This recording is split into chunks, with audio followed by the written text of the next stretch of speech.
sepak bola Indonesia itu tidak sehat, stadionnya juga tidak memadai, pengurusnya juga obatnya jarang dimakan, makanya pengurusnya juga pada sakit itu. Prediksi bakal seperti apa nih ke depan PSSI setelah ke KLB? Asumsi bahwa kekuasaan itu cenderung dipertahankan. Nah, tapi kalau melihat kondisi kekinian, kan masyarakat itu kayaknya nggak menghendaki orang-orang lama ya.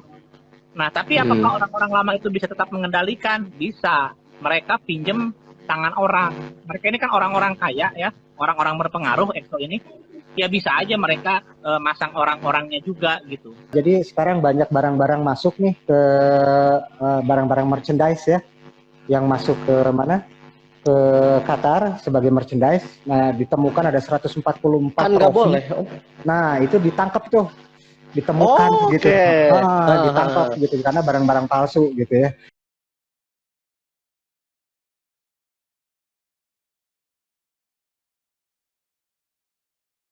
Kan liga ini sedang diberhentikan sementara nih.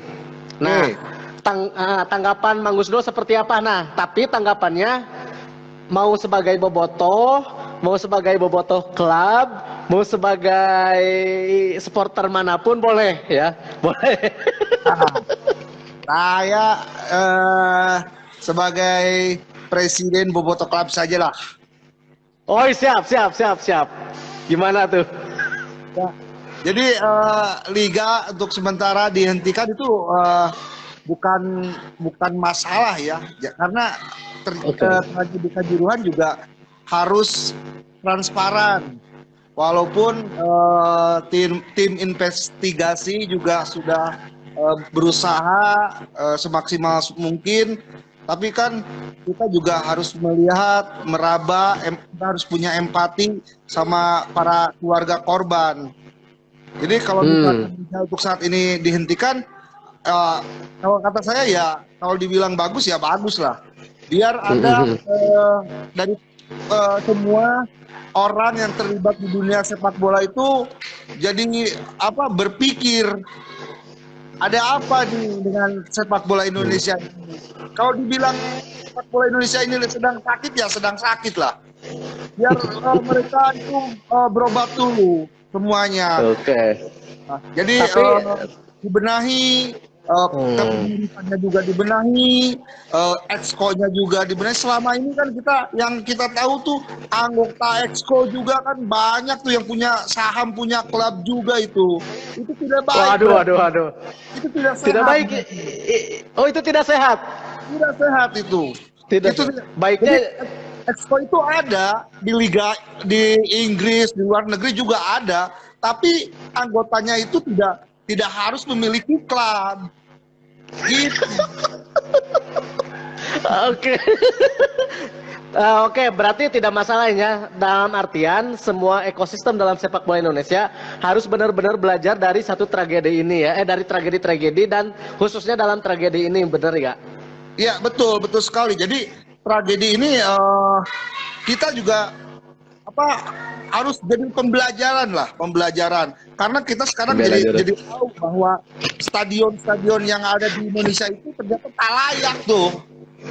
Banyak kan stadion yang harus dibenahi, tidak layak, jalur evakuasinya aja tidak ada. Itu jadi kita semua tahu, kita jadi masyarakat pecinta sepak bola juga jadi terbuka, tahu semua kan bahwa sepak bola Indonesia itu tidak sehat, stadionnya juga tidak memadai, pengurusnya juga obatnya jarang dimakan, makanya pengurusnya juga pada sakit itu.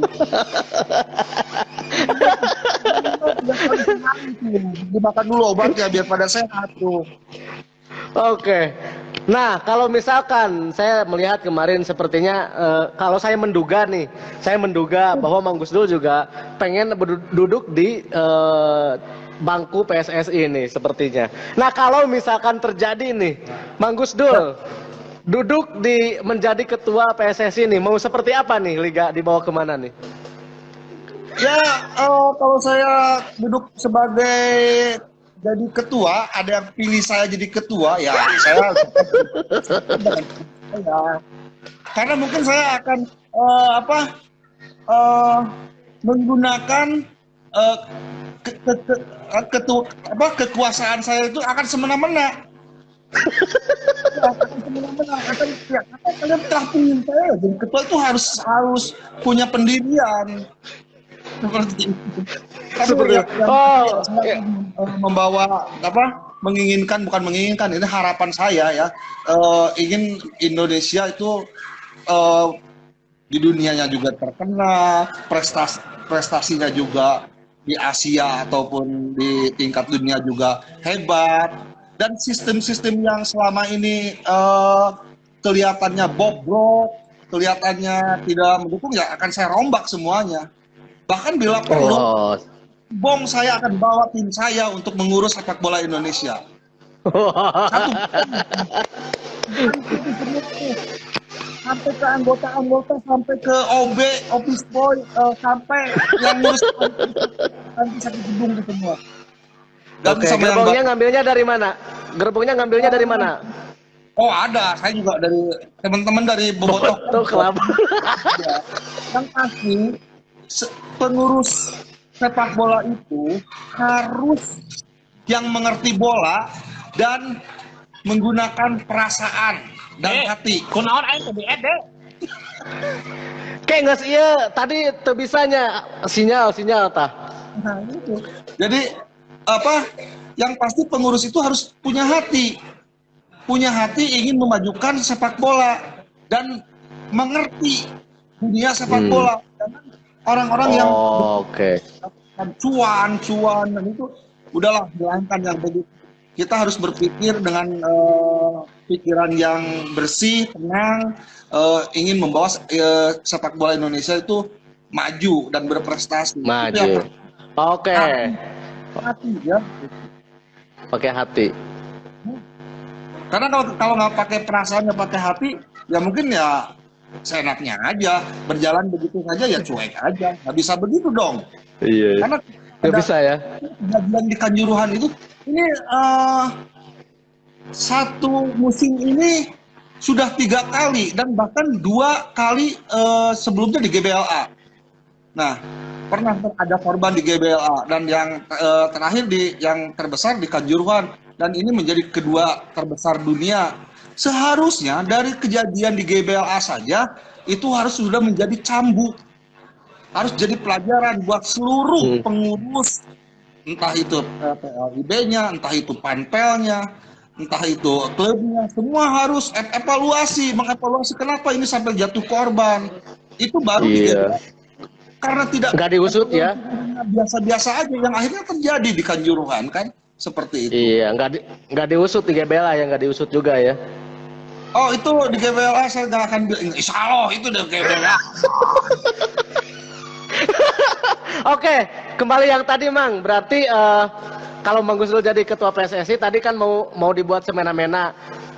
Saya awalnya kaget Mang Gus Dur, tapi ternyata setelah mendengar penjelasan lebih lanjut, ini teh saya seperti Mang Gus Dur tuh kayak nyindiran.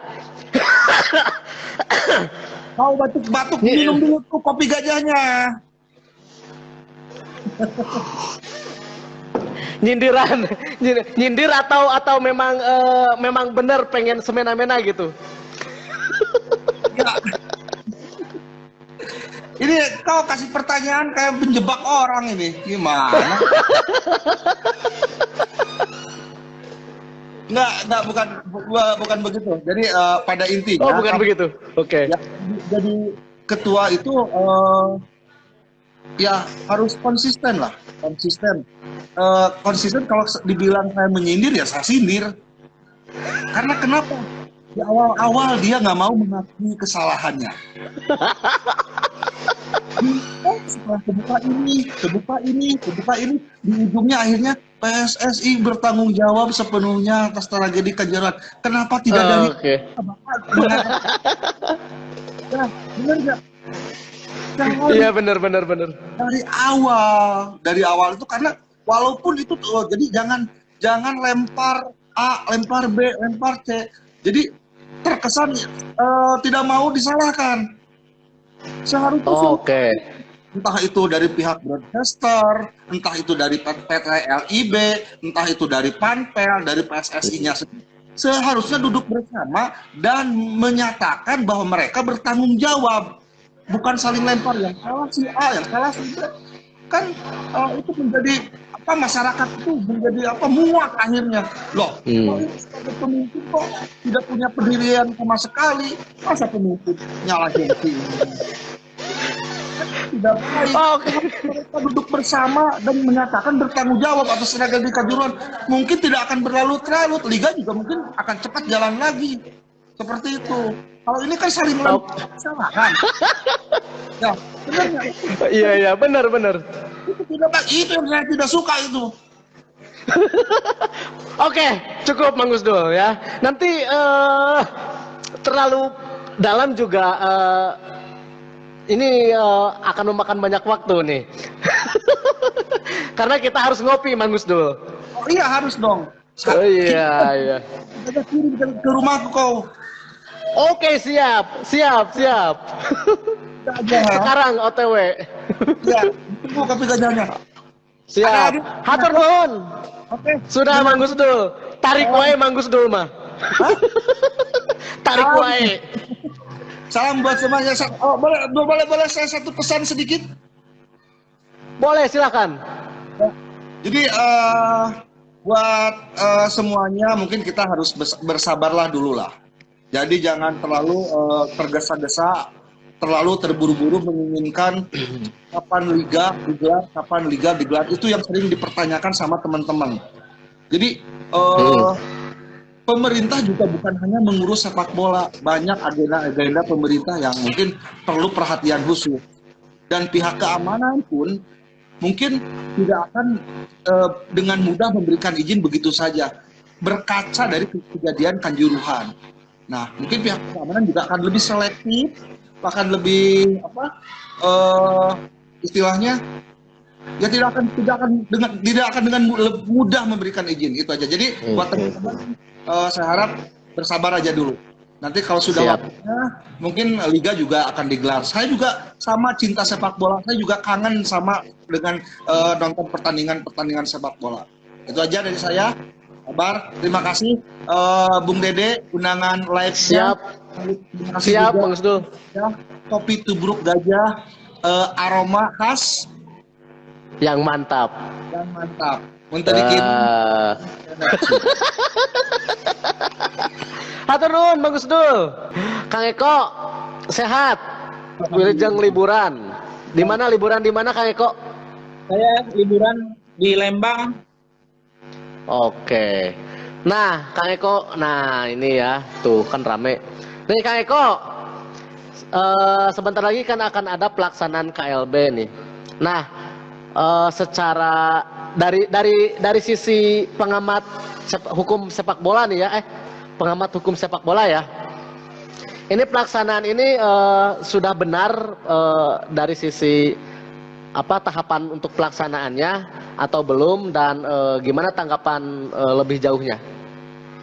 Ya, kalau bicara tahapan, kita kan bicara tentang prosedur ya, prosedur. Nah, saya mau cerita dulu nih. Jadi ini ada salah persepsi yang cukup fatal ya, beberapa waktu yang lalu. Banyak orang mengira KLB itu dilaksanakan karena desakan dari Persib dan Persebaya. Karena KLB itu kan dilakukan tidak lama setelah CEO-nya Persib Solo ya, betul, ketemu dengan Azrul Ananda, presidennya Persebaya. Itu keliru, salah gitu. Karena kalau desakannya dari dua klub itu nggak mau memenuhi syarat ya. Karena apa? Karena kalau kita ngomong KLB yang diinisiasi oleh Potters itu kan jumlahnya kan 87 ya, 87 atau 88. Nah, itu harus 2/3. Berarti harus sekitar 20 klub lebih yang menginginkan KLB. Nah, kalau cuma 2 klub berarti kan masih jauh. Nah, berarti apa? Berarti alasan diselenggarakannya KLB itu bukan dari Potters. Tapi dari mana itu? Dari inisiatif Exco. Dari Jumat 2 minggu yang lalu. Itu kan Exco kan pada rapat. Nah, disitulah muncul wacana KLB ini. Jadi kemudian KLB tahun ini atau apa tahun ini rencananya, tapi kan dilaksanakan tahun depan ya. Karena untuk KLB itu persiapannya lumayan lumayan ribet, lumayan panjang. Ada 3 bulan ya, diatur waktunya itu 3 bulan setelah ada keinginan untuk KLB. Jadi harus diingat nih bahwa yang menginginkan KLB saat ini adalah votersnya, apa bukan voters ya, tapi naon ngaranna exco. Exco. Jadi bukan votersnya ya. Syarat dari KLB tahun ini dipenuhinya itu dari permintaan exco, bukan dari permintaan voter. Nah, oke. Nah, biasanya dalam kan kalau KLB kan dalam keadaan terdesak atau kalau kongres biasa kan memang agenda berapa tahun? 4 tahun sekali ya? Ya itu agenda rutin ya, agenda rutin. Tapi kalau KLB karena ada agenda-agenda yang penting dan prinsipil, termasuk biasanya itu ada pergantian pengurus kayak gitu. Oke. Nah, gimana nih tanggapan Kang Eko terhadap atau prediksi bakal seperti apa nih ke depan PSSI setelah ke KLB? Kalau prediksinya ya banyak beberapa kemungkinan ya. Yang pertama tentu saja kan asumsi bahwa kekuasaan itu cenderung dipertahankan. Nah, tapi kalau melihat kondisi kekinian, kan masyarakat itu kayaknya nggak menghendaki orang-orang lama ya. Nah, tapi apakah orang-orang lama itu bisa tetap mengendalikan? Bisa. Mereka pinjem tangan orang. Mereka ini kan orang-orang kaya ya, orang-orang berpengaruh, EXO ini. Ya bisa aja mereka masang orang-orangnya juga gitu. Jadi bukan merekanya, tapi orang-orang mereka. Jadi secara pemikiran, konsep, secara politik, masih orang-orang lama, tapi itu diwujudkan dalam orang-orang yang baru. Gitu. Kemungkinan banyak. Ada juga kemungkinan orang-orang lama ini lelah, capek ya. Apalagi kalau melihat usia mereka, kayaknya udah pada nggak muda lagi, mungkin punya kesibukan lain, dan mereka memang benar-benar mau mundur, itu bisa. Gitu. Banyaklah kemungkinan. Oke. Nah kalau misalkan di KLB ini ada nggak agenda rapatnya di situ ada pembahasan untuk misalkan kalau misalkan terindikasi ada kepentingan politik misalkan nih, nah si voters ini berhak nggak untuk turun kamu misalkan? Nggak berhak ya. Jadi nggak berhak, KLB yang diinisiasi Exco itu susunan acaranya atau agendanya itu yang berhak menyusun itu adalah Exco-nya. Gitu. Exco sendiri kan? Jadi sekarang bola itu ada di tangan Exco. Exco yang menghendaki KLB dilaksanakan. Nah, udah itu agendanya. Nanti di Exco juga mau ngapain aja. Jadi sangat sayang ya, sangat sayang sekali kalau nanti agenda KLB itu cuma mengganti ketua umum. Nah itu sayang sekali ya. Jadi harus ada terobosan, harus ada program yang jelas terkait tragedi Kanjuruhan. Kalau cuma ganti pengurus itu sayang lah. Sayang ya. Oke, siap. Itu aja Kang Eko apa atau ada yang mau disampaikan lagi terkait KLB ini? Enggak ada, cukup lah. Oke, cukup ya. Oke, baik. Terima kasih Kang Eko sudah bergabung. Jadi nambah wawasan nih. Halo Pak Bus. Halo. Happy nice weekend. Bang Dede to Brokers. Nice weekend pokoknya nama. Pak Bus. Siap. Oke, tadi kita kan sudah sudah mendengar pendapat dari Mang Gusdul selaku supporter atau Bobotoh Club. Dia mengomentari tentang bagaimana mengomentari diberhentikannya sementara si Liga 1.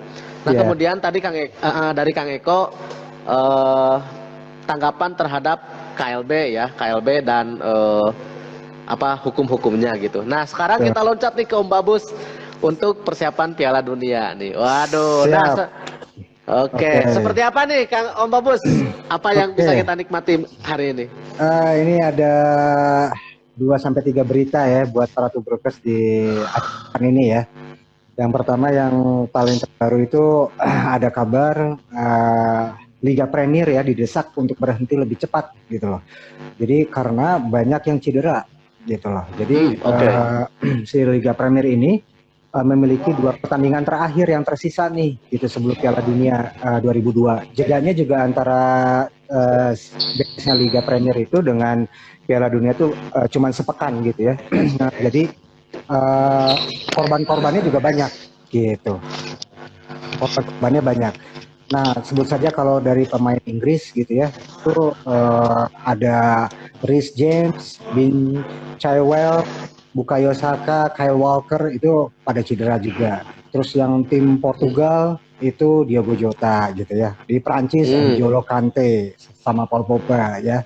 Terus Korea Selatan namanya Son Heung-min gitu ya. Nah, jadi banyak cedera nih. Nah, ini dikhawatirkan pada saat masuk ke Piala Dunia banyak yang nggak main gitu. Jadi diharapkan si liga itu diberhentiin dulu deh gitu loh. Karena ini si Piala Dunianya udah semakin mendekat. Kalau dipaksakan takutnya banyak yang cedera. Terus kedua mereka nggak punya istilah nama tuh bisa ngareng gitu. Oke, itu aja tuh yang berita yang paling terupdate ya. Selanjutnya masih di Ukraina, itu Asosiasi Sepak Bola Ukraina telah mengajukan banding ke FIFA dalam upaya untuk mengeluarkan Iran dari Piala Dunia 2002 gitu. Ya itu hubungannya masih karena perang konfliknya Rusia sama Ukraina gitu. Nah di sini kan posisi Iran kan mensupport beberapa senjata ya ke Rusia gitu loh. Nah, Rusia sendiri kan sampai saat ini kan di ban gitu ya atau ditahan nggak bisa masuk sementara oleh FIFA nggak bisa ikut Piala Dunia. Nah, Ukraina juga berharap kalau antek-anteknya juga lah istilahnya gitunya itu juga di ban gitu. Nah kebetulan Iran sebagai anteknya Rusia menurut versi Ukraina itu harus diberhentikan diganti oleh Ukraina aja gitu sebagai korban gitu cina. Ya tapi belum ada ini ya belum ada keputusan dari FIFA-nya sendiri seperti apa. Laporannya sih sudah disampaikan ke FIFA sendiri gitu. Oke, yang terakhir ini Mang Dede. Jadi yang terakhir ini kita berita ringan-ringan aja ya. Yang ringannya mah, jadi sekarang banyak barang-barang masuk nih ke barang-barang merchandise ya, yang masuk ke mana? Ke Qatar sebagai merchandise. Nah ditemukan ada 144 kan nggak boleh. Nah itu ditangkap tuh, ditemukan gitu. Ditangkap gitu karena barang-barang palsu gitu ya. Nah ini menjadi catatan Sugante di negara orang wae anu kitu teh ternyata di ditu ge aya. Digerebek tuh si tokonya termasuk lagi diselidiki dari mana mereka mendapatkan si barang-barang tersebut gitu ya. Jadi hati-hati aja bagi para tubrukers di sana jangan sampai kejebak di si barang-barangnya palsu gitu atau malah lebih parahnya bawa barang-barang palsu dimasukin ke Qatar. Wah itu pasti ditewak ya kan. Oh iya. Oke, termasuk juga kalau pakai kaos terus ada lambang logo Piala Dunianya, tapi itu nggak resmi, itu bisa disita gitu loh, bisa ditangkap juga kalau belinya di Qatar gitu ya. Tokonya di mana? Raik ya. Gitu, jadi nggak boleh banget gitu. Pokoknya hal-hal yang sifatnya memakai atribut-atribut Piala Dunia. Label Raik Piala Dunia lah ya. Ya, betul atribut-atributnya itu ditempel dimanapun itu pasti akan disita gitu loh. Malah bahkan kalau yang ya gitu. Kalau yang nggak resmi ya?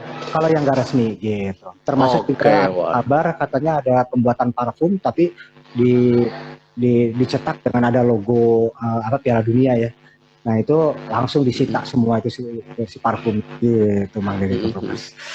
Oke, itu aja mungkin informasi 3 ya insya Allah nubruk lah buat para Tubrukers untuk depan ya gitu Mang Dede Tubrukers. Oke siap, tumben kayaknya persiapan buat hari Senin nih. Nah itu dia. Atau jangan-jangan mau cepet-cepet nih pengen liburan nih. Oke siap. Oke. Terima kasih Om Babs. Matur nuhun. Mangga. Oke. Assalamualaikum. Oke, waalaikumsalam.